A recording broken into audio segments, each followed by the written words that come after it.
Hi guys, nakalaag di ay diri karon sa Tuburan Spring diri sa El Salvador City misamin sa Oriental.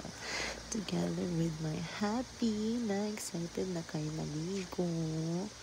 Then at first, before mo mag-swimming, need ninyo mag-shower diri sa ilang kilid. Dapod siya diri sa liguan or sa spring. And then, ilang food dapat sa gawas ra, dili pwede magdala sa sulod og food. So, mo to nagalisay din sa gawas na kaon. And then, here we go. Nice gid kayo diri nga area, guys. Bugnaw gid kayo together with your family.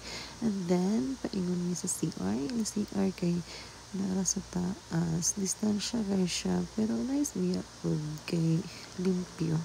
And then, wala ang view na makita ninyo sa taas. So, that's all. Mag-baby time na mi. So, enjoy the video!